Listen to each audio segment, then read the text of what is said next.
Their hands on them. I told you to bend over backwards. You're going to pay your penance. I cannot convey to you how difficult it is to read some of the stories that are sent to me, but I do this to raise awareness in the hopes that just one less child will have to go through some of these things. No, please. Stop! I'm gonna kill you. Please! I said shut up! Get up! Mama Owl, also known as Mathman X on TikTok. She's a married woman with kids and has been around for years and built a massive following of almost 3 million people. She started in mid-2020 with the usual TikTok videos and challenges.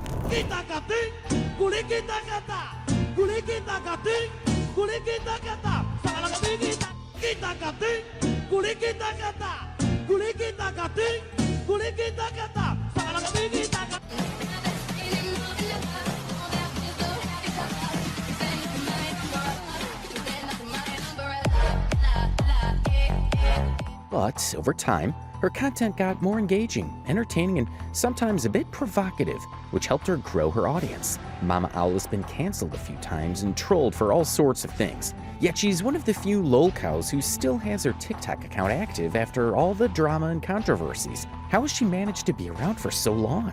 What kind of controversies always seem to follow her? Let's take a closer look at this interesting character. Mama Owl has posted tons of content over the years, hundreds if not thousands. Along the way, she's made her fair share of friends and enemies. But what kind of content actually gets people to troll her? Well, there's only one way to find out. Let's take a look at some of her posts and see what kind of behavior and things she says that cause all the drama. Okay, is that everybody? Everybody here? Yeah, I don't think anybody's missing, but teacher, why did we have to leave? I don't know, but I mean, they said to evacuate and then it wasn't a drill, so it's gotta be something pretty serious. Oh my god, you weren't kidding. This is serious. Oh, a cell phone. Did you get that out of your locker, or did you... I got it out of my hiding spot. Oh, okay, so what's going on? Do you know? Well, I'm guessing it has something to do with this email that Jack Rockford sent to everybody. Jack Rockford. Should I know who Jack Rockford is? Just to clear up any confusion, what we're looking at is something TikTokers call POV acting. POV stands for point of view, and it's a style where creators like Mama Owl act out a story from a first-person perspective. Over the years, she's used this format to either reenact real-life events or create fictional scenarios, and she would play all the characters herself. To get the point across, she would switch the camera between different personalities, giving the illusion of multiple characters in one story. But this type of POV acting content is what got Mama Owl into trouble. It's too bad you're trans. I can't get the full effect. Please stop. You're making me... I'll take the chart. You send me to the office. It's too late for that now. What are you... Said it's time to pay your penance. We'll look into the details of that video later, including her response to the backlash and the consequences it had on her life. For now, let's move on to the previous clip and continue looking at what's going on. The storyline for the video is that a kid threatened to harm the school and had to face the consequences of his actions. In the video, we're introduced to the teacher and students who are trying to make sense of the situation. They grapple with the reality of a serious threat being made by one of their own, and the emotional tension that follows such an event. The video shows the confusion, fear, and frustration of the school community. Jack Rockford is? I don't know. I mean, I don't know who it is, but just look. He threatened to blow up the school? Yeah, I guess so, unless the district meets all of these demands. These are crazy, though. Yeah, no school district can provide any of that. Okay, anybody who knows their parents' phone numbers, let's start calling parents and letting them know that you're all safe. All right, Jack, why don't you have a seat? Can you at least take these cuffs off? These are really uncomfortable. I didn't even do anything. Oh, that's the route we're going. Have a seat. You can keep the cuffs on for now. Ugh, fine. Thank you. Now, would you like to tell us where the bomb is, if there's a bomb at all?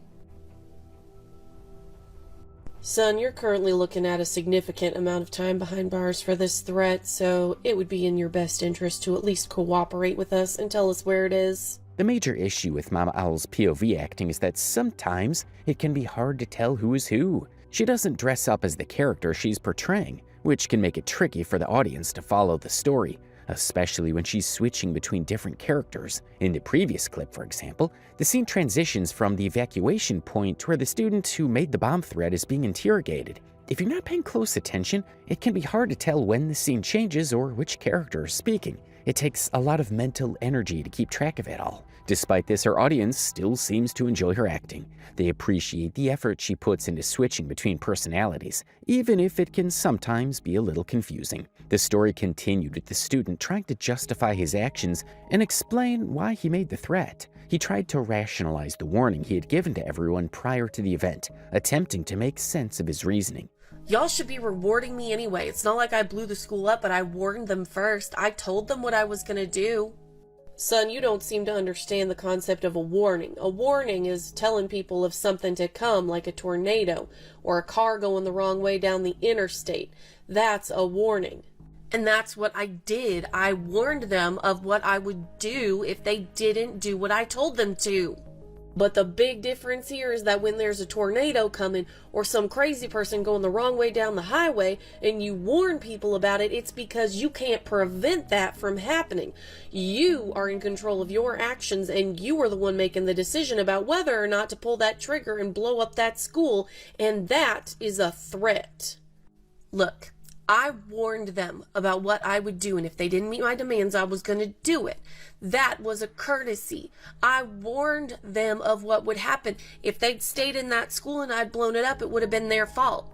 One of the powerful aspects of this story is how it shows both sides of the situation. It goes into the reason behind the student's actions, giving viewers an idea of how someone in that position might justify what they did, even if it ultimately harms themselves or others. People who commit crimes or make harmful decisions often have their own twisted logic that makes sense to them at the moment. They might not fully understand or care about the consequences, but in their mind, they have a reason that justifies their actions. And if they make an argument as to why they did what they did, someone that's weak-minded might feel sympathetic about their situation. What makes this story even more impactful is that it educates people, especially kids in school, about how easy it is to cross the line between reality and fantasy. It shows how easily one can slip into a mindset where terrible actions seem rational, even good in their own. No, son. That is manipulation and threats. You didn't warn anybody about anything. You threatened people with something if they didn't meet all of your ridiculous demands. You're done. You're going away for a long time.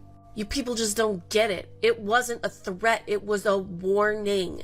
Would have been their fault if I ended up blowing them up. It would be their fault for sticking around. A threat is not a warning.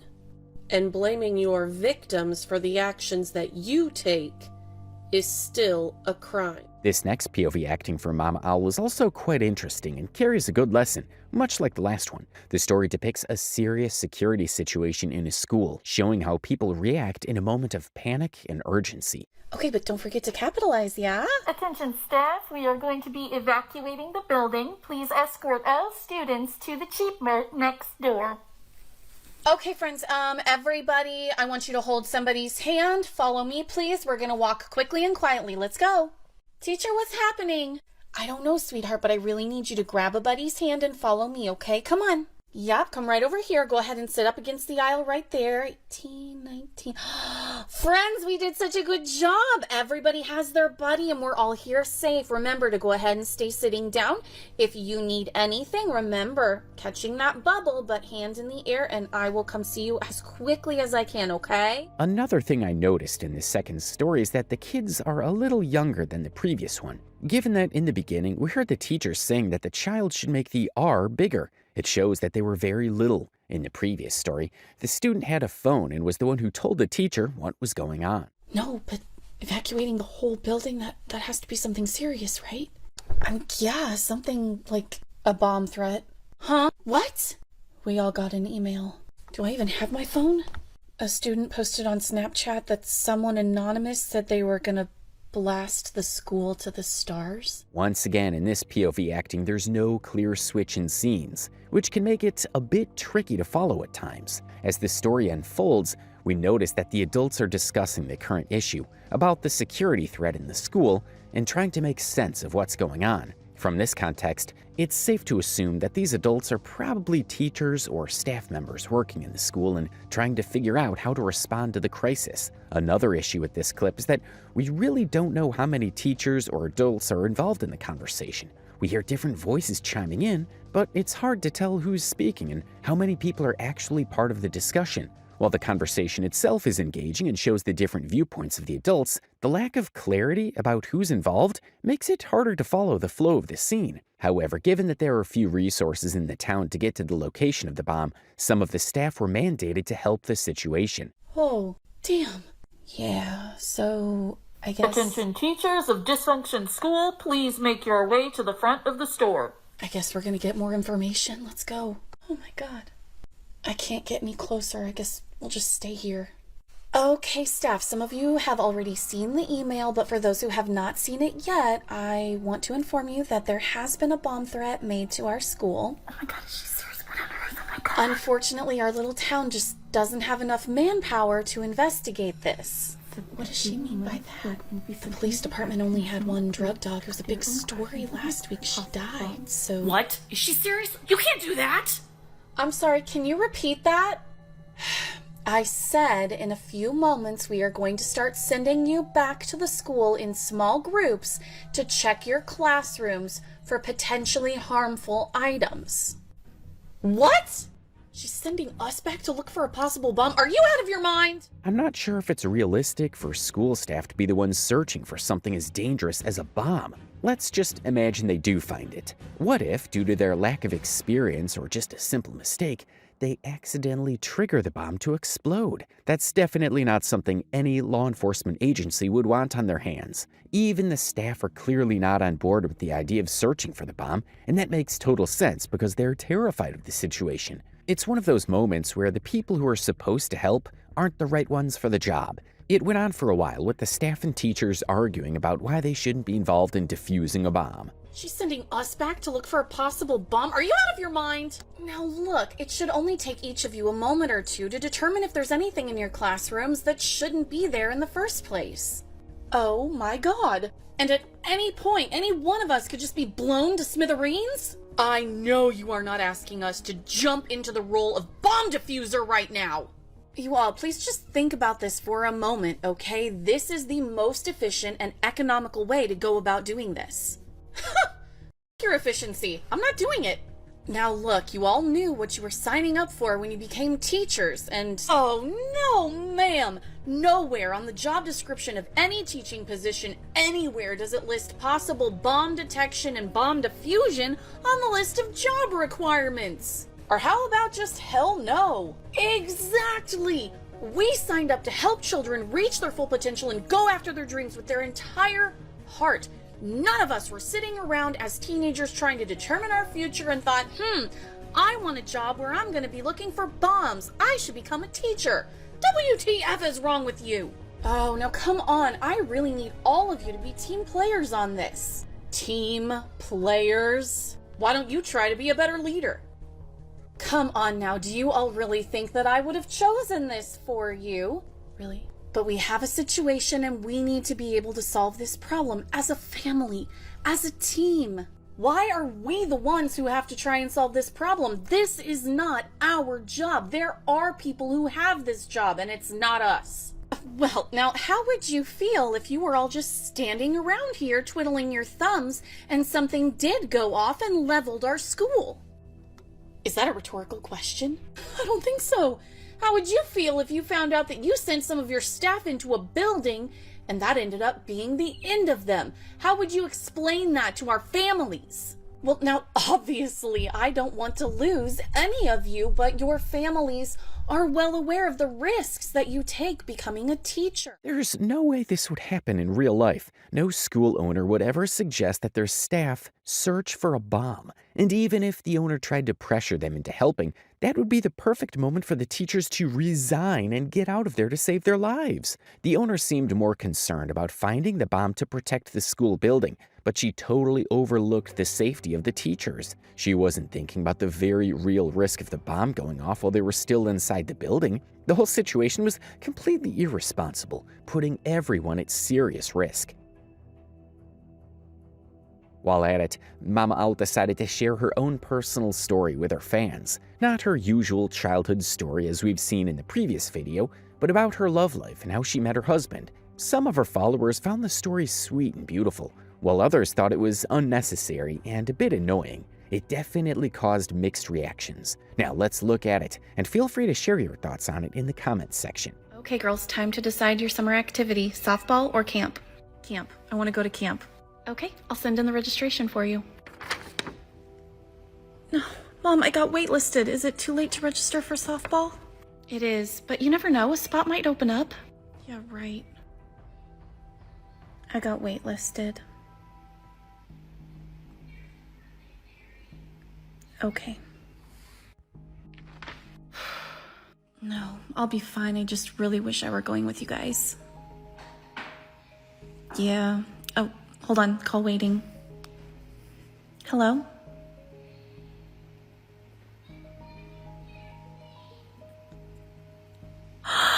Mommy, please, can I go? We'll get everything packed tonight and Andrea can run through the checklist with me on the phone.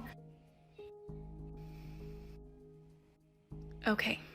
Yes! I'm in. Mama Owl had a decent childhood and upbringing, though she didn't specify exactly when these events took place. From what she shared, we can assume that she was in senior high school at the time and still under the control of her parents. This is clear because she needed her mother's approval before going on a camping trip, which suggests that she was likely under 18, probably between 15 and 17 years old. Of course, there are situations where even after reaching the legal age, some kids still need to ask permission from their parents because they don't have their own place yet and are still living under their rules. So we can only speculate, but that's the most likely age range. Bye, Mom! Oh my god, I can't believe we all get to go together. This is gonna be so much fun.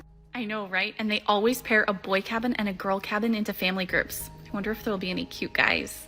Maybe. Oh, and I brought a whole bunch of food, you know, for nighttime. Me too. Just don't let the counselors see it because they'll take it. What cabin are you in? Did they tell you? Yeah, 1B. Another thing I noticed was that there was no mention of her father in any of the acts so far. Even when she was leaving for the camp, she only said goodbyes to her mother. This makes me wonder if her parents were separated at the time, or if her father just wasn't around. It's also possible that she simply felt his contribution to the story wasn't necessary, so she decided to leave him out of it altogether. Okay, girls, time to meet our family group. Oh, I call Blondie. He's all yours.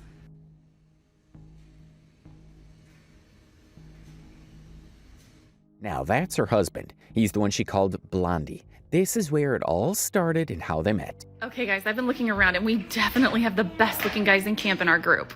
Right? Most of the boys here are super young. Our guys are awesome. All right, so who do we all think is cute? Oh, Definitely Liam Liam and Frankie. Oh my god, they're so cute. Wait, you didn't say anything. Don't you think they're cute? I mean, they're fine. They just kind of seem a little egotistical to me. All right, so who did you think is cute? Well, I sort of like Kenny, Oh, he was hot. but I really like Adam. Oh, he's cute, I guess. Oh, I love his red hair and his dimples. Oh, yeah, she does have a thing for redheads. Shut up. I can't help it if I have a type. Yeah, well, I guess he's all yours. The rest of us will stick with Liam and Frankie. Maybe I'll take Kenny.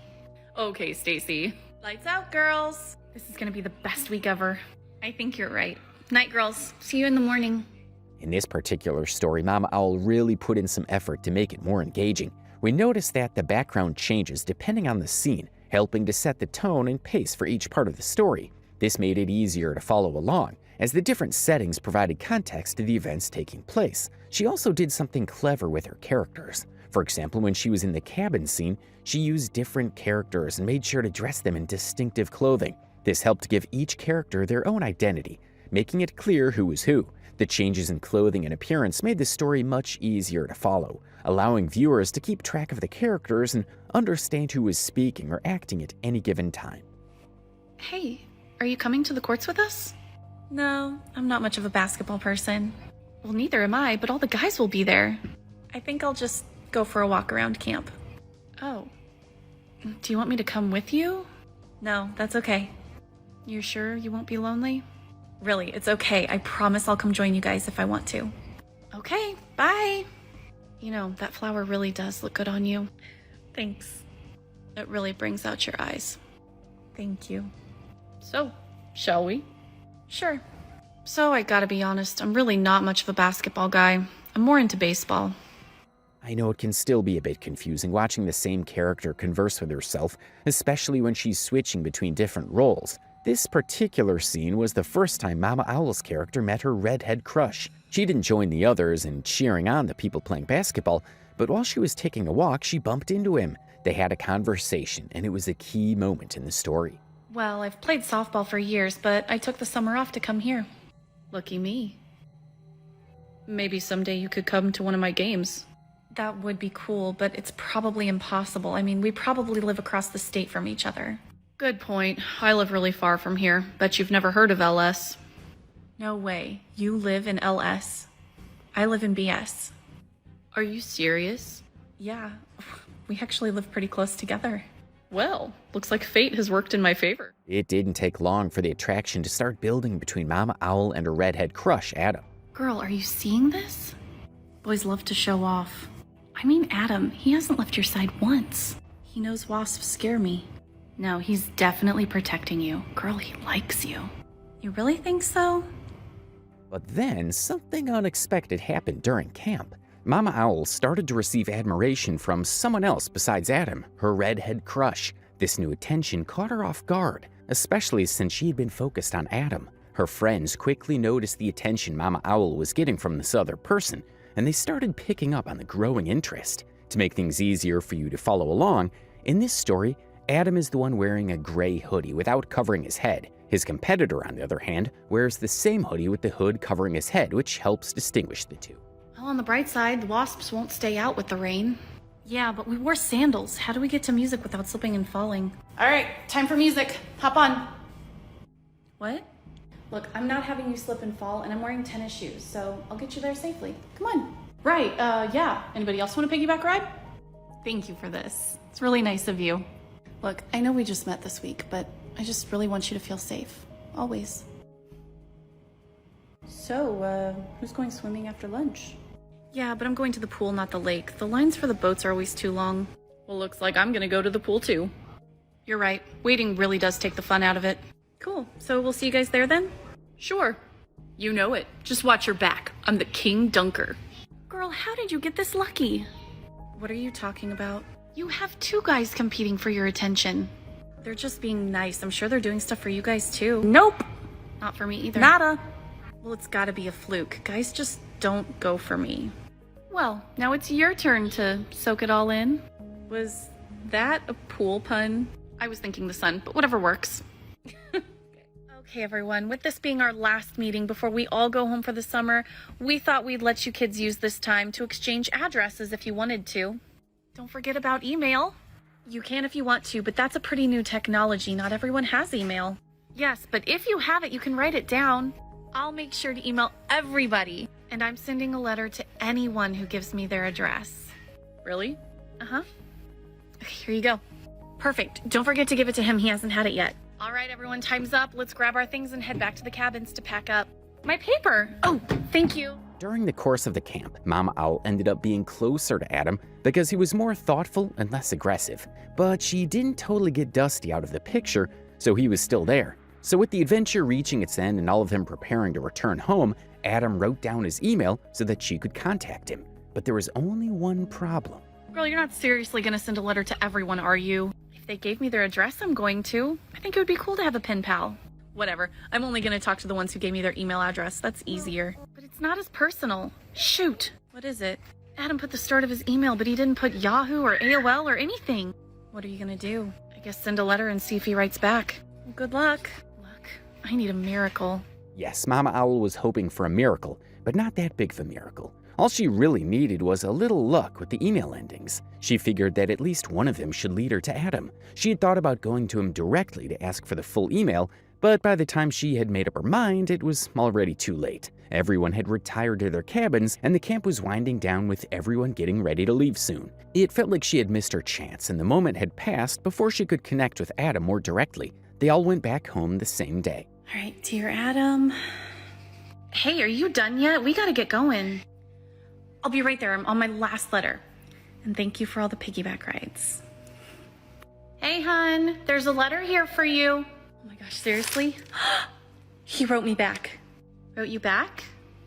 From camp. Oh, honey, that's so nice. Who wrote you back? Adam. That's so nice, sweetheart. Dude, isn't Adam the one you like? Yeah. Well, what's it say? Come on, dude, seriously, what did he say? Nothing. Hey, Mom, could I get an AIM account? AIM? AOL Instant Messenger, so I can talk to friends from camp. You got a screen name? Oh, sweetheart, I don't know. There are so many creeps out there, and you just never know who's gonna find you. Okay, but I'm only gonna talk to people I know, I swear. All right. Yes, thank you so much. Eventually, they shifted from writing letters to each other to communicating via a platform. This was the beginning of their journey, and it was interesting to find out that they both enjoyed their ride together. Thank you for writing me back. I'm just glad it didn't annoy you.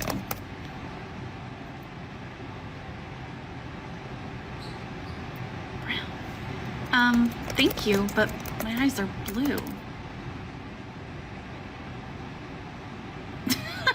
Yeah, right. Seriously? I've never met anyone who's colorblind before, and there's 3 in your family?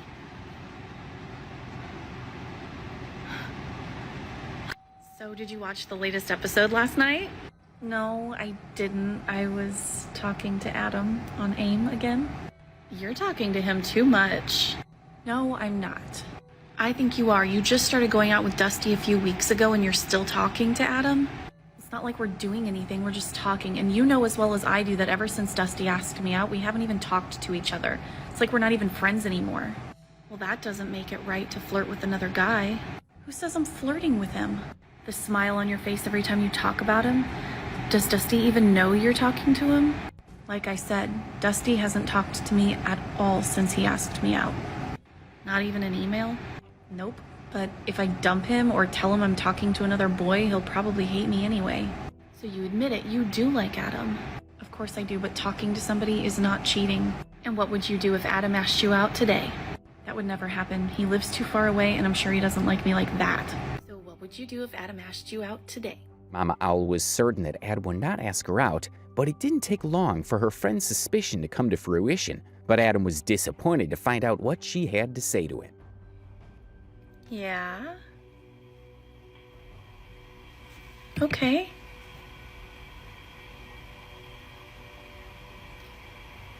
Oh my god, my answer's gonna sound horrible. Okay, so this is hard to explain. I like you. Like, I really like you. But I have a boyfriend. Oh, no, wait. I'm going out with Dusty. Do you remember him from camp? Okay, but we literally haven't spoken the entire time. I guess I just never really thought that we could be possible. But it would feel wrong to go out with anyone before breaking it off with him.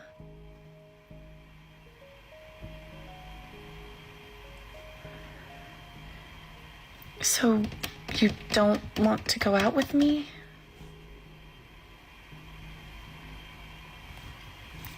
Even though Mama Owl had agreed to go out with Dusty, he hadn't been very communicative with her since he asked her out. Feeling like the relationship wasn't progressing as she had hoped, Mama Owl decided it was time to cut things off so it wouldn't seem like she was double dating. She turned to her friend for advice, and her friend suggested that she break things off with Dusty through email, especially since that's how he had asked her out in the first place. Taking her friend's advice to heart, Mama Owl wrote an email to Dusty explaining the situation and letting him know that she didn't feel things were moving forward the way she had expected. This was expected to turn out badly, but it didn't. Hey, Dusty. Look, this is gonna sound really weird, but thank you. What? Yeah, so like we've always been like really, really good friends. Yeah. And all of a sudden we were going out and that made things really weird and I didn't know how to end the relationship without losing you as a friend too. So you feel the same way? Yeah, I want to be friends again. So friends. Friends. That was so much easier than I thought it would be. Yeah, dude, you're lucky. Most breakups end up in a huge fight. So what are you gonna do about Adam? I don't know. Do you think I should tell him right away? It seems kind of trashy to just like run away from Dusty and run straight to Adam, but I mean, that's kind of why I did it. Girl, this is all new to me. I just meet guys at the skating rink and have fun for a few weeks. Yeah, honey, I know. Maybe I should wait a couple of days just to let things cool off. Just don't wait too long or Adam's gonna think you're ignoring him. From there, Mama Owl and Adam began going out together and communicating via email. The first time they would go out on a date was on a family outing that Adam and his family were going for. He was given permission to take one person with him, and he decided to invite her along. Hey, beautiful. You ready to go? Yeah. Bye, Mom. Have fun, sweetheart. During the date, Mama Owl was shy and didn't manage to say much to Adam throughout the evening. Despite her quietness, she claimed that she had fun and really enjoyed the movie. When she got home, she excitedly shared all the details of her time with Adam and his family with her mother. Everything seemed fine on the surface. However, there was one main problem that they had to deal with going forward. Hey, beautiful. So, were your parents okay with the gift I gave you for Valentine's Day? Yeah. I mean, I think they were a little surprised, but they're glad to see me this happy. So it did make you happy? More than the gifts? I didn't know anyone could make me this happy. Okay, well, there's something else that I wanted to give you, but I couldn't really do it at your house. There's more. Adam, I didn't buy it or anything. Just listen. Okay? If they were to write about the story of my life, they would have to mention you with every page they'd write. There's another side to every story told. If I were the ocean, you would be the shore, and one without the other one would be needing something more. We are the shadow and the light. Always love me, never leave me now. Now you are the other side of me. There it is. I love it. I'll see you at the track meet next week. Given the long distance between them, Mama Owl and Adam couldn't see each other as often as they would have liked. Their parents thought it wasn't worth it to go on a 30-minute drive so the two of them could meet, so Adam came up with a plan to ensure they could meet from time to time. He suggested that since they both shared an interest in track, they could join the track team, and at some point, their schools would meet for a competition, giving them the chance to see each other. However, this wouldn't happen right away. It would take a few months, and they'd have to be patient. This conversation took place around December or January, and Adam hoped they could meet up for Valentine's Day. Unfortunately, Mama Owl's father didn't like the idea. He believed she wasn't old enough to participate in something like Valentine's Day, which left Mama Owl feeling sad and disappointed. Despite her feelings, Adam remained supportive and didn't react negatively. So this made Adam do something unexpected. So, no Valentine's date for you? Nope. Dad says I'm still too young to date, and nobody's gonna take the time to watch us on Valentine's Day. Sucks, dude. Yeah. Hey, beautiful. Happy Valentine's Day. Adam, happy Valentine's Day. I just came by to give you this. Flowers. And this. Chocolates. And this. Oh my god. And this. Oh my god. I feel like I should tell you that I know we're still young, and I wanted to show you what you mean to me, but I didn't want to go too crazy. So I'm telling you it's cubic zirconia, not diamonds. Oh, okay. And I really can't stay long. My mom's waiting. Hello, dear. I just wanted to make sure that our first Valentine's was a Valentine's to remember. I will never forget this. Happy Valentine's Day. And I'll see you next month at the track meet. Bye, beautiful. Bye, Adam. I'll see you next month. It was a complete surprise, and Mama Owl hadn't expected Adam to bring gifts at all. When he did, it was a touching moment, one that Mama Owl will remember for the rest of her life. It made her feel special and appreciated, a memory she would treasure forever. However, what really made the moment funny was her friend's reaction to Adam's gift. Oh, okay. And I really can't stay long. My mom's waiting. Hello, dear. I just wanted to make sure that our first Valentine's was a Valentine's to remember. I will never forget this. Happy Valentine's Day. And I'll see you next month at the track meet. Bye, beautiful. Bye, Adam.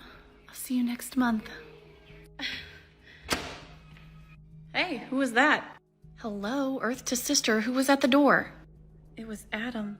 As if the gift wasn't enough, later in the day, Adam called Mama Owl with something else he'd been too scared or shy to give her in person. It was a sweet gesture, one that showed just how much he cared for her, but he didn't feel confident enough to hand it over in front of her. Hey, beautiful. So, were your parents okay with the gift I gave you for Valentine's Day? Yeah. I mean, I think they were a little surprised, but they're glad to see me this happy. So it did make you happy? More than the gifts, I didn't know anyone could make me this happy. Okay, well, there's something else that I wanted to give you, but I couldn't really do it at your house. There's more. Adam. I didn't buy it or anything. Just listen. Okay. If they were to write about the story of my life, they would have to mention you with every page they'd write. There's another side to every story told. If I were the ocean, you would be the shore, and one without the other one would be needing something more. We are the shadow and the light. Always love me, never leave me now. Now you are the other side of me. There it is. I love it. I'll see you at the track meet next week. That was Adam, now her husband. She was able to convince him to join her and reenact that special moment when he sang the song for her. She knew she wouldn't be able to sing it as well as he did, so it was thoughtful of her to ask him to play the role. It was a sweet way to relive that memory together, and it showed how much they appreciated the moments they shared. After a few weeks, Adam and Mama Owl were finally able to reconnect during the track meet. Adam made a sweet promise to her that when they met, he would hold her hand for the first time. Up until that point, whenever they met, there was always a parental presence, so they never had the chance to hold hands. This moment was something they had both been looking forward to, and it made their reunion even more special.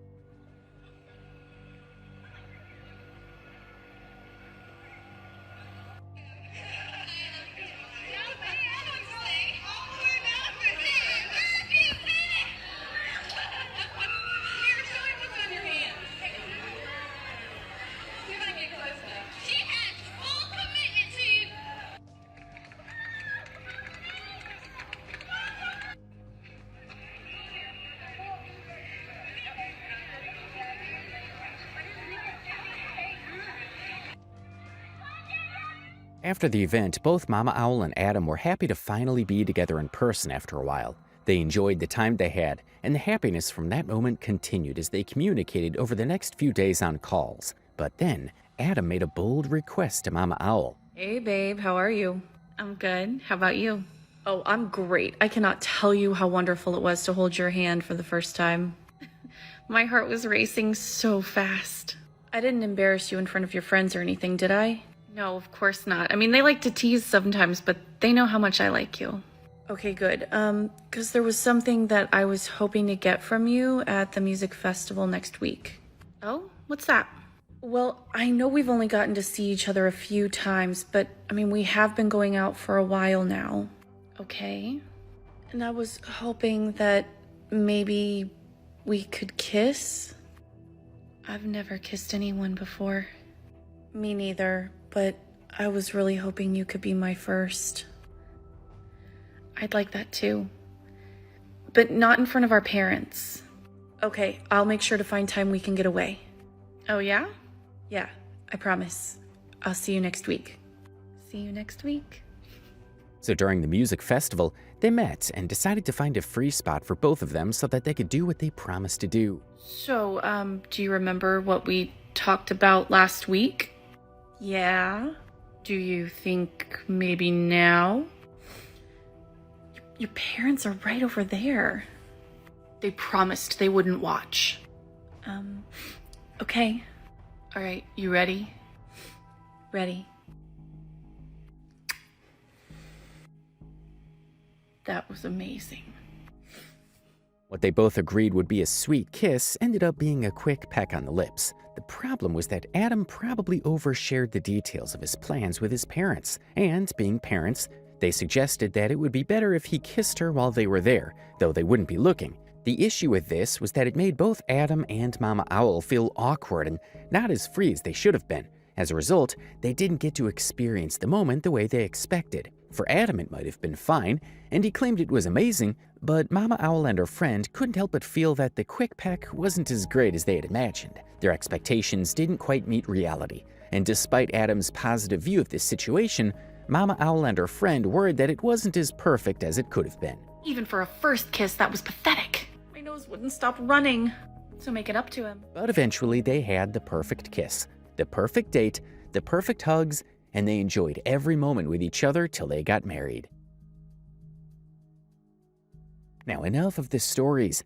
Let's look into the videos that got Mama Owl canceled. As a married woman with kids of her own, one would assume that Mama Owl would be mindful of the content she shares and not cross certain lines on her page. However, her reenactment of a sexually abused child caused a lot of controversy and got her into serious trouble. The video was unsettling for many, as it portrayed a very sensitive and traumatic subject in a way that made people uncomfortable. Let's take a look. Oh my gosh. Hey, you made it.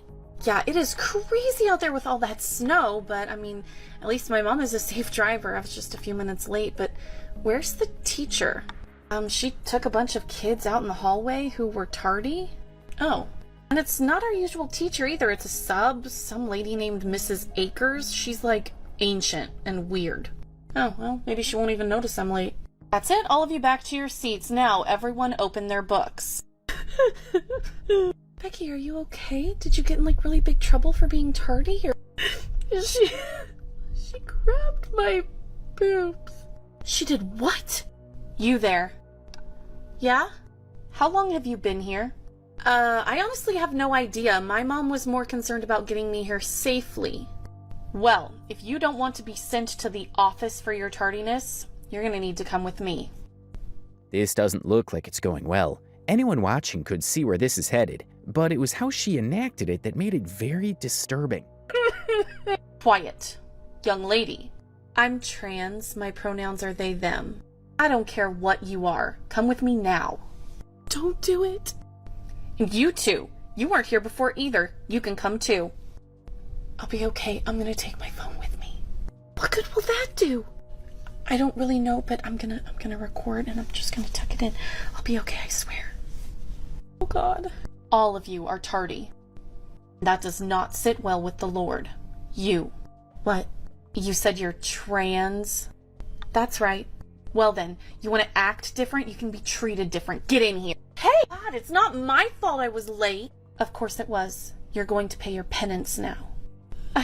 One thing to notice about this video, especially for anyone familiar with the darker side of the cinematic world, is that it gives off an erotic movie-type vibe.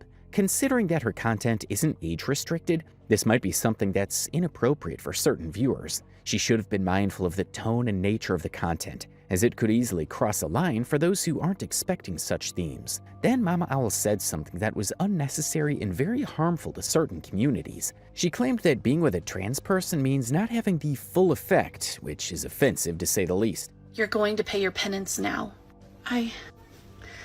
It's too bad you're trans. I can't get the full effect. Please stop. You're making me I'll take the chart. You send me to the office. It's too late for that now. What are you? I said it's time to pay your penance. No, don't touch me! Ugh! It was also unnecessary to make it that graphic, including the part where the pants were brought down. But what can we say? The harm has already been made. I have to talk to a principal. Any principal, please. my God, are you? What's going on here? Please help me. I have to show you this. Here, sit down. What is this? Our sub took me into a room by myself and just watch. I don't think I can watch any more of this. Please, you have to. You're going to pay your penance. Oh my God. Please help me. Come with me. It was good that the story portrayed the teacher as unsuccessful in her attempt to harm the student, but the damage had already been done to another student who was crying in the class. This could have easily been the end of Mama Owl on TikTok, but one thing saved her. She included a disclaimer at the beginning of the scene. She warned viewers that she was about to show a sensitive scene that some trans people might find offensive and advised them not to watch if it would disturb them. However, the problem with this disclaimer is that no one would likely watch the video up to that point and then decide not to continue. Their curiosity would usually overpower any urge to skip the video. In a way, this disclaimer served as Mama Owl's way of attempting to cover herself, making it seem like she'd warned people in advance. Still, people questioned whether that was enough to make the content appropriate, especially given the sensitivity of the subject matter. Counselor. Yes? Is everything okay? No, it's not. She's been through something very traumatic and she needs a safe place. Can she be in here with you? Of course she can. Come on, dear. Come sit down. What happened? I think we need the police before there's any talking. Please just help her to calm down if you can. Please. Here, come sit down right here. Please, it's they, them. Thank you. I'll be back shortly. It might seem stupid, but sometimes it helps me to color when I'm really stressed out or when I've been through some trauma. It helps me focus on something else. Here's markers, pens, crayons. You can use anything that you want. I'll stay here with you. You're safe. Okay. I'm sorry to interrupt, but while you're in here, I need you to fill out this report. Okay.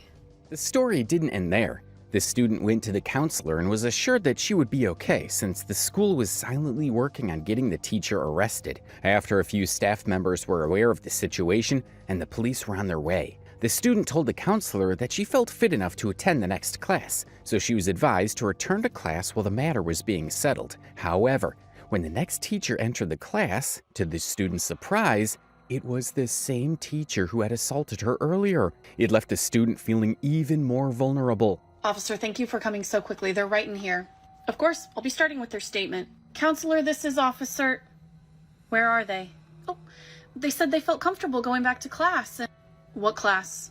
I'm not sure. They didn't say. They just said as long as they didn't have Mrs. Akers, but I don't even know who that is, so... Crap. Secretary, I need you to look up Miss Angela Montenegro. Please tell me which class she's in right now. Yeah, sure. Looks like they're in social studies right now. Which class? Mr. Hudgens, but he's gone today, so we have... Crap, follow me! Tell me that student isn't with that woman. Get in the hole now! No, get off of me! Oh, you rotten little... Pardon the interruption, but... Oh my God, get her now! God, what are you doing? Get her out of here, Angela. I am so sorry. You weren't supposed to go back to class. The counselor said I could, that I was safe. I'm so sorry I didn't make that communication clear. Please come to the office with me. I will keep you safe. I promise. I want my mom. I called her a while ago. She's on her way to the office right now. The video gained a lot of attention, with viewers from all over watching it. However, this attention came with a significant amount of criticism due to the sensitive nature of the topic Mama Owl was addressing.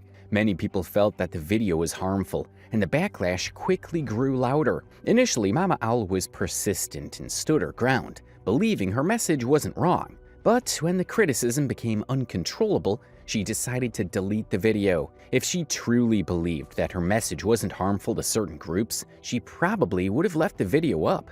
After all, TikTok didn't flag the video as offensive, possibly due to the disclaimer she included. Still, something inside of her must have known that the video crossed a line. By deleting it, she took action to quiet the growing noise surrounding her page, showing that she recognized the weight of the situation and perhaps acknowledged that the video wasn't as appropriate as she initially thought. The upside for Mama Owl, despite the controversy, is that she likely gained a lot of followers from all the attention. Whether the attention was positive or negative, it definitely increased her popularity. Sometimes even negative publicity can boost a person's visibility, and in her case, it seems like her fame grew regardless of the reasons behind it. Ended up getting restricted because obviously what she was doing was very graphic in detail. It wasn't needed on the social media platform. Even after deleting the video, things didn't calm down as Mama Owl had hoped. Since viewers couldn't voice their opinions directly on the video anymore, they started dropping their negative comments on her other videos. They expressed how insensitive they thought she was, and how unreasonable it was for her to upload such a controversial video in the first place. Out of frustration, Mama Owl decided to completely lock her comments section so that no one could leave comments on all of her videos. Normally, this should have stopped the negativity, but instead it only reduced it. The trolls found another way to get their point across by sending direct messages to her. Unable to comment on her posts, they made sure to vent their frustrations privately, hoping to make her understand the gravity of what she had done. With the heat from the trolls not stopping, Mama Owl decided to take the next best step. She addressed the issue in a video. Since the controversial video was posted and deleted, she hadn't talked about it or apologized for what she did. Her response video, however, wasn't well received. It ended up being, to say the least, quite annoying for many of her viewers. Overdue for a boundary video. It's very clear. So here we go. My page is not a safe space for bigotry or any of the phobias or isms. If I catch it, you're blocked. My page is not for children. My page is not for children. This wasn't Mama Owl's way of responding to all the criticism she had been getting across the internet. Her claim that her page was not for children seemed contradictory, especially when you consider that she's a math teacher interacting with kids every day. Her videos aren't age-restricted, and most of her content revolves around children and stories involving young people. Even her own personal story was about her love life when she was a kid. Everything she creates seems to center around children. So it didn't make sense when she said her videos weren't meant for them. Even if she was technically right in saying that her content isn't specifically for kids, that doesn't really make the situation any better. It certainly doesn't make her videos less sensitive, especially to certain viewers, particularly parents who have kids in school. Her statement only added more confusion and frustration, as it seemed to ignore the fact that her content still deeply involved young audiences. She didn't ask herself these important questions before coming out and defending her actions in such a way. If she had, perhaps her response would have been more thoughtful and better received. Control that 100%? Of course I can't, but there's a really big difference between kids who can keep their mouth shut and be invisible, and kids who feel like they can come onto my page and say all kinds of inappropriate stuff. And a friend of mine on this app said it so well, and I'm going to use her words, I block like I blink. And children often do a really good job of telling on themselves. I know you think you're being cute or cool because it's trendy. You're just calling. In her response, Mama Owl seemed to shift the blame onto the kids who watch her videos. She claimed that kids often come to her page and write inappropriate things, implying that the negativity she was receiving wasn't entirely her fault. Instead of taking full responsibility for the content she was creating, she pointed the finger at the kids for not being mannered enough and vowed to block anyone who wrote anything negative. This is someone that claims she doesn't make videos for kids, only to admit that she gets a lot of them on her page. Her comment, however, seemed like an attempt to deflect the backlash rather than addressing the issue. She expected this to be the solution to the criticism, as if blocking people and blaming them would somehow make everything go away. If you tag me in tag bait and I see that in my notifications, I'm going to block you. And I'm also going to block the entire page that is posting tag bait because all that stuff is done by children. And my page, not for children.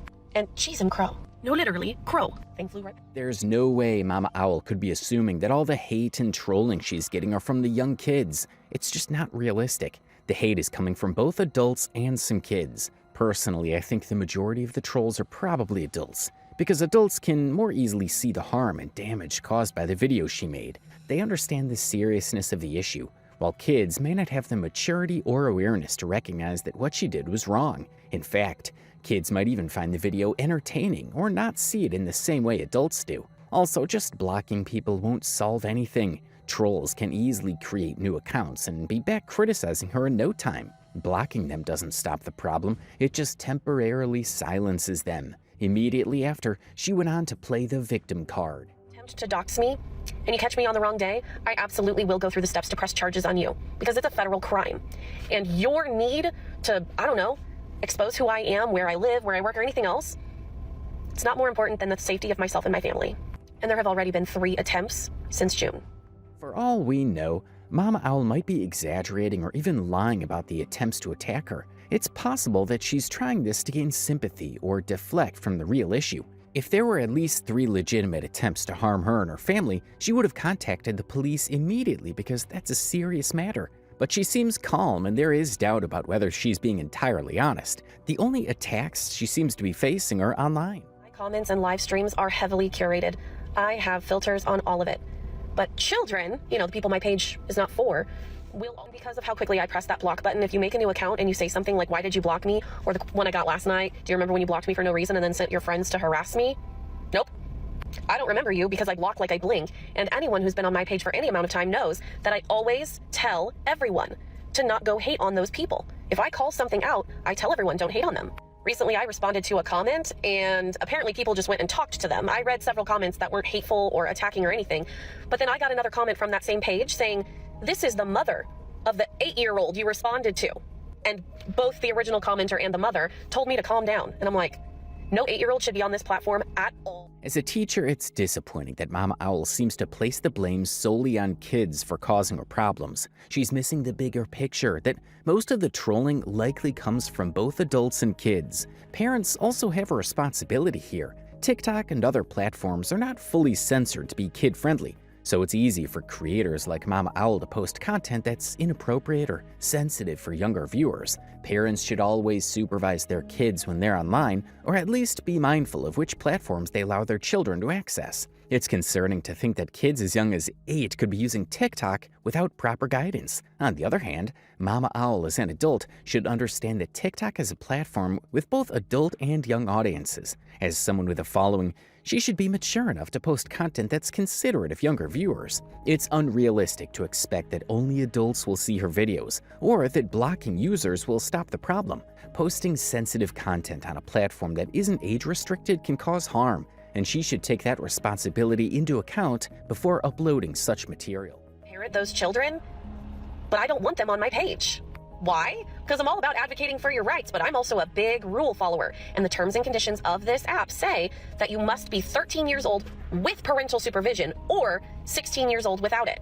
You shouldn't be. One of the main reasons why Mama Owl's account is still active on TikTok is that she's a teacher, and teachers are known for being good at reading, following rules, and paying attention to details. She's definitely read TikTok's terms and solutions, and she knows that legally, what she did doesn't technically violate the platform's rules. However, people's frustration with her stems from the fact that she uses these rules to bend things in her favor, fitting her own distorted way of communicating with her audience through her videos. While she may not have technically broken any rules, her content still raises concerns due to its sensitivity, and her use of the platform feels more like a manipulation of the guidelines than a responsible approach. Mama Owl went on to say that all her videos were not meant to be responded to. Offering my opinion or my perspective on an issue is not an invitation for disagreement and discourse on the subject.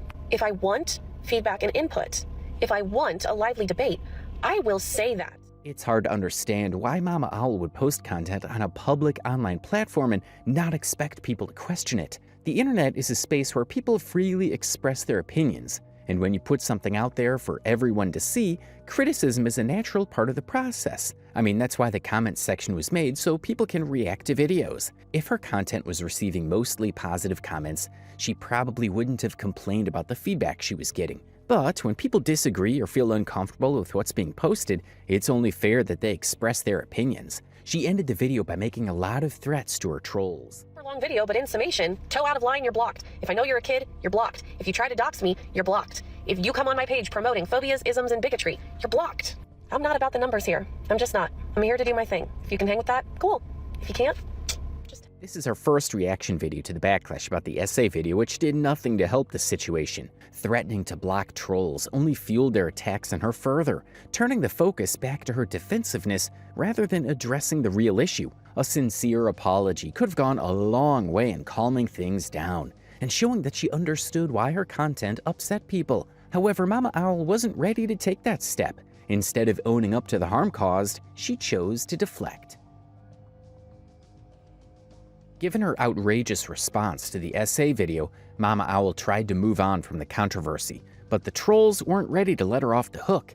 They followed her everywhere and continued to apply pressure, making it nearly impossible for her to escape the backlash. The intensity of this situation eventually pushed her to make another video, a longer one this time, but the question remained. Could this be the video that would finally calm the fury of the trolls? Hi, I am the TikToker formerly known as Mama Owl.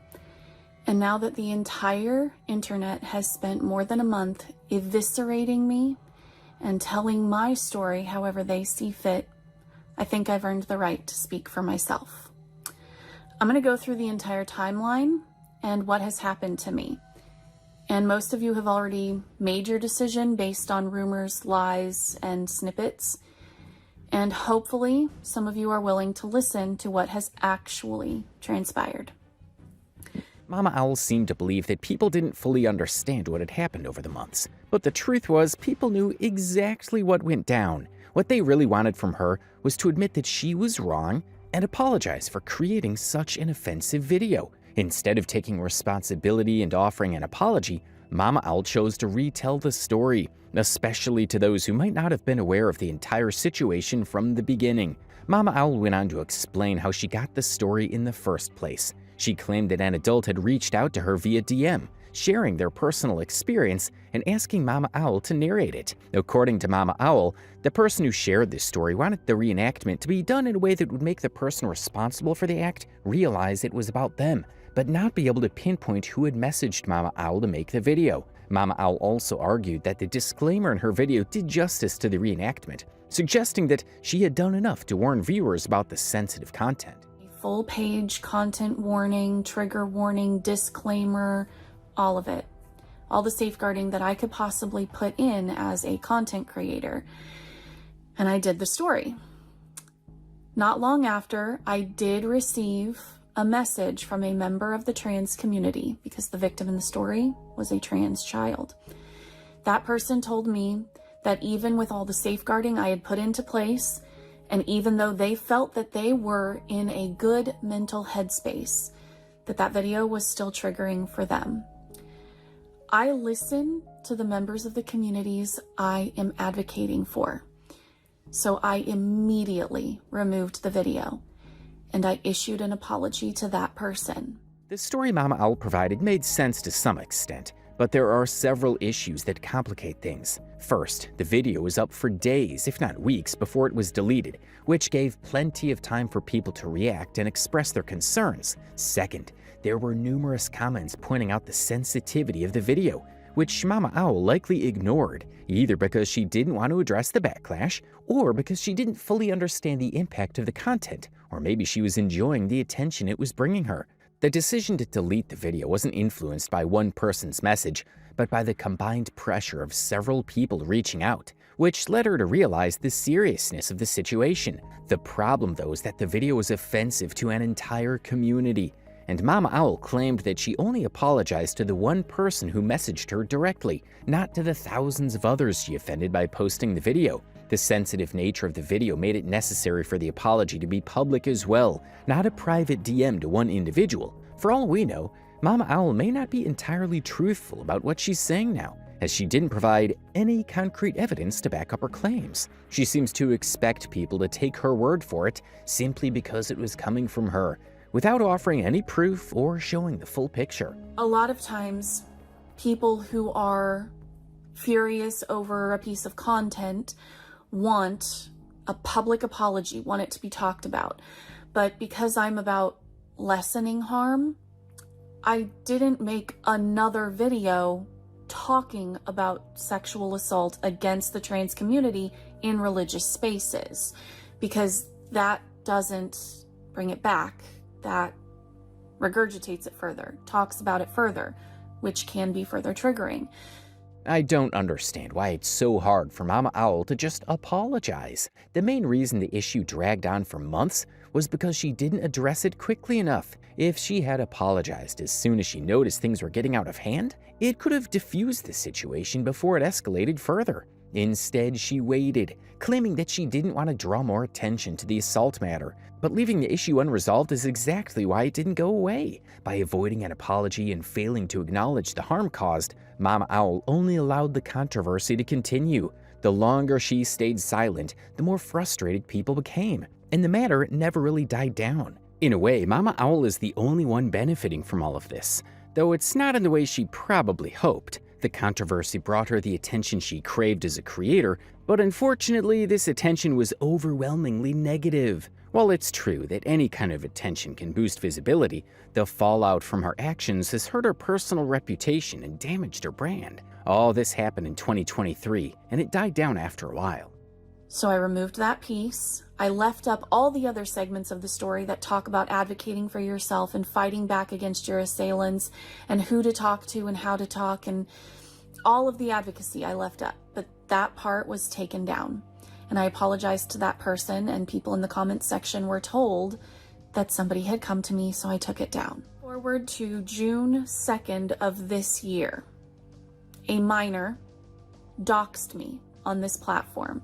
Prior to this video being posted, my legal name or any of my personal identifying information had never been on my TikTok and had never been on any of the platforms linked to my TikTok. Before we continue the video, just in case you're confused about what she meant by being doxed, let me clarify. Doxing is when someone shares another person's private information, like their address or phone number, without their permission. It's usually done with the intent to cause harm or to make the person uncomfortable. What happened was that about a year later in 2024, Mama Owl was doxed by this particular creator, and she made her displeasure known by commenting on the person's video. After that, her personal information was removed, but that wasn't all. She also noticed that the creator was using her content, taking her videos, and re-uploading them to her own page. So Mama Owl made a video addressing this creator. However, it's actually pretty common on TikTok for smaller accounts to take videos from bigger accounts and repost them to their own pages. I know it can be frustrating, but it's part of how TikTok works. Content gets shared and reposted all the time. While it can be annoying when it happens to you, it's something that many creators deal with on the platform. At that point, she went on live to discuss the issue, and someone asked a genuine question about her faith in the comments section. This second live stream, people were just spamming all kinds of current trends and talking about stuff. And at one point, somebody, I believe, genuinely asked me about my religious affiliations, which I answered honestly. I'm an atheist. I was raised Methodist, but I'm currently atheist. And this remark was met with dozens of people telling me that I need to find Jesus. I need God in my life. I will pray for you.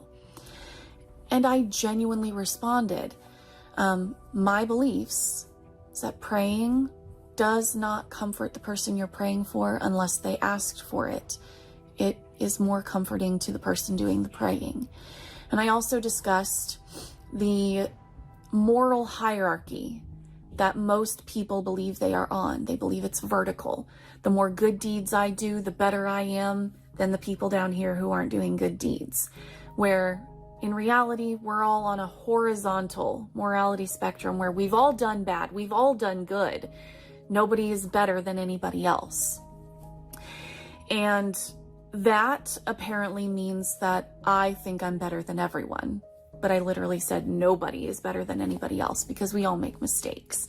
And I did poke fun at one of the people, well, many of the people who said that I need to find Jesus, because I accurately said that Jesus is a corpse, because he did, in fact, die more than 2,000 years ago. This live stream led to something that would cause a lot of religious problems for Mama Owl. She really shouldn't have referred to Jesus as a corpse. I understand that she was frustrated with people trying to push their beliefs on her, but making a comment like that is just disrespectful. It digs at the core of their religious beliefs, and it's a low blow. Even if she was upset, there are better ways to express disagreement without attacking someone's faith. All the person said was that Mama Owl needed Jesus and that they would pray for her. But her reaction took things to another level, leading to people calling her out after the live stream for mocking all religions, especially Christianity and Jesus Christ. This angered many, and it didn't stop there. People started going back through her past content, looking for more material to criticize. They came across some of her older videos, including the controversial essay video from the previous year, 2023, which had already caused her a lot of trouble. Even though she had deleted it from her page, many people had already downloaded or reposted the video to other platforms, making it easy to retrieve and spread again. The situation was made worse by the fact that Mama Owl hadn't posted any kind of apology or statement to defend herself and acknowledge the hurt she caused. So when I released my explanation video of the hate campaign and why it was happening, that skit was not a highlight because for more than a week of my life, that had not been the highlight of the hate campaign. That hadn't been the focus. It had been about trolling me over slime and ASMR content. And that really got people mad. So sometime after releasing that explanation video, my information, my personal identifying information, got fully doxxed. I have had all kinds of information about me put out on Doxbin, on Discord, and of course all over TikTok. Now, the people who are in the comment sections of the videos releasing this information are already telling them, this is too far. This is a crime. What are you doing? This is too much. But the people who are already high on the hatred are flat out saying, I don't care, and I know it's a crime. She deserves everything because of that. It was at this time that I thought it would be a good idea to go ahead and do an account check because I knew that trolls were there, so I figured false claims were being made, and I got the result. My account was in good standing, and I didn't post anything else on my account after that. With her personal information, including her phone number, now out in public, Mama Owl was bombarded with calls and messages from haters, all telling her how disgusting they thought she was. The constant harassment was overwhelming, so she decided to get a new phone number. However, it took some time for the new number to be made ready, so she had to manage the situation with the old number until then. Even though she had a wellness check done on her account, which came back fine, the trolls didn't let up. Her account was later reported massively and blocked by TikTok. But as we all know, it was later reactivated. July 8th, it was the morning. I was drinking my coffee, scrolling through TikTok, looking for the news, and my account got banned permanently. I was not given the option to appeal. I wasn't even able to download my information because every time that I clicked on it to download, it said a problem has occurred. You're out of luck. And since then, I have had, I don't know how many TikTokers and YouTubers posting my story on my behalf. And they are all claiming to have confirmed all kinds of information about me without ever consulting me or even reaching out to me. And so what are the rumors? I've been fired. I've been arrested. My home has been raided. I've caught a drug charge. I've been put on the sex offender registry. I've been swatted, and I've killed myself. All of these things have been claimed to have been confirmed. What, if any of these rumors are true? You're not entitled to that information. No matter how mad you are, no matter what you think you're entitled to, you're not entitled to any of it, just like none of you were entitled to my personal identifying information that I never released. You're gonna have to figure out how to cope with that. While Mama Owl might have mentioned that a lot of content creators have made news about her in the past, she never denied that any of the things they said were false. Instead, she only claimed that they didn't have the right to speak for her or discuss her without consulting her first. This suggests that there might be some truth to what those creators were saying about her situation. By not outright denying their claims, she left room for people to wonder if there was some validity to the accusations and stories being shared. There are a few things that are clear to us. First, Mama Owl never ended her own life and she wasn't arrested. It was later discovered that the viral video about her supposed arrest actually showed someone else, and it was mistakenly associated with her. What Mama Owl did was indeed insensitive, but it wasn't a criminal offense, so there was no reason for her to be arrested by the police. All this could have been avoided if Mama Owl had simply apologized to those who felt offended by her video in 2023. Instead, she remained stubborn and left it unaddressed, which only made the situation worse. When the video recirculated online in 2024, especially after she offended some religious communities, it reignited the backlash. The main question everyone is asking now is whether she has learned her lesson. Maybe she has, maybe she hasn't. Only time will tell.